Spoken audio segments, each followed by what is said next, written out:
Assalamualaikum warahmatullahi wabarakatuh.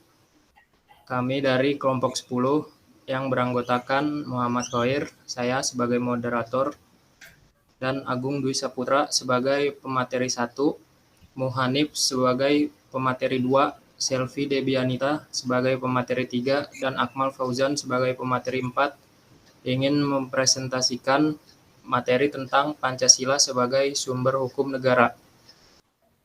Selanjutnya materi akan disampaikan oleh para pemateri.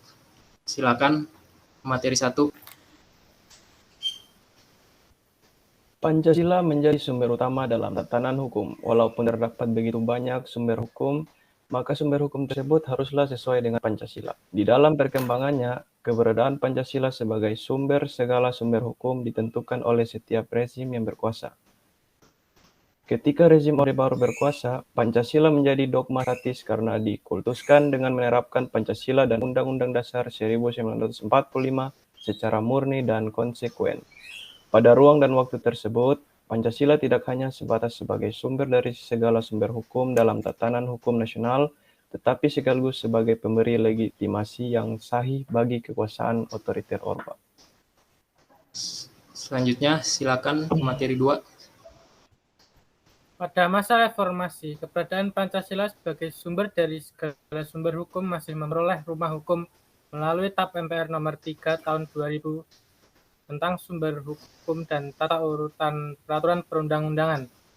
Akan tetapi, dalam TAP MPR ini tidak lagi ditegaskan secara eksplisit tentang Pancasila sebagai sumber dari segala sumber hukum dalam sistem hukum nasional. Oleh sebab itu, dibuatlah Undang-Undang Nomor 10 Tahun 2004 tentang pembentukan peraturan perundang-undangan guna mempertegas kembali kedudukan Pancasila sebagai sumber dari segala sumber hukum. Pasal 7 ayat 1 Undang-Undang Nomor 12 Tahun 2011 TAP MPR kembali dimasukkan dalam hierarki peraturan perundang-undangan dan berkedudukan di bawah Undang-Undang Dasar 1945. Kehadiran Undang-Undang Nomor 12 Tahun 2011 ini menunjukkan Pancasila sebagai sumber tertib hukum penting untuk diberi legitimasi yuridis agar memenuhi unsur kepastian dalam sistem hukum. Selanjutnya materi ketiga. Pancasila sebagai sumber dari segala sumber hukum. Sumber hukum menurut Jeffrey Bergen dapat dibagi menjadi sumber hukum materi dan sumber hukum formil. Sumber hukum materi merupakan tempat dari mana materi hukum itu diambil. Sumber hukum materi ini merupakan faktor yang membentuk pembentukan hukum. Misalnya, hukum sosial, hubungan sosial, hubungan kekuatan, politik, situasi sosial ekonomis, tradisi, pandangan keagamaan, kesusilaan. Perkembangan internasional, keadaan geografis, sumber hukum formil merupakan tempat atau sumber dari mana suatu peraturan memperoleh kekuatan hukum. Ini berkaitan dengan bentuk atau cara menyebabkan peraturan itu formal berlaku. Pancasila termasuk sumber hukum yang bersifat material, sedangkan yang bersifat formil seperti peraturan perundang-undangan, perjanjian antar negara, jurisprudensi, dan kebiasaan. Pancasila sebagai sumber hukum materi ditentukan oleh muatan atau bobot materi yang terkandung dalam Pancasila. Terdapat 3 kualitas materi Pancasila yaitu: pertama, muatan Pancasila merupakan muatan filosofis bangsa Indonesia. Kedua, muatan Pancasila sebagai identitas hukum nasional.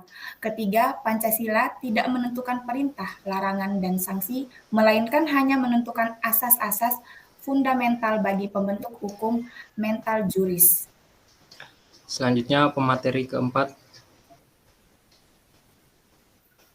Fungsi Pancasila sebagai sumber dari segala sumber hukum.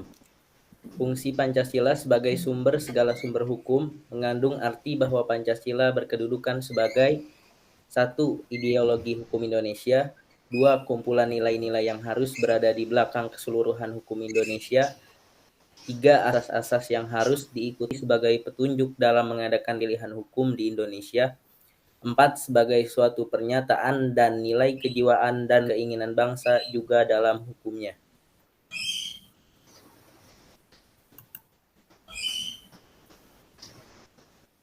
Baik, sekian dari kelompok kami. Apabila ada yang kurang mohon dimaafkan. Assalamualaikum warahmatullahi wabarakatuh.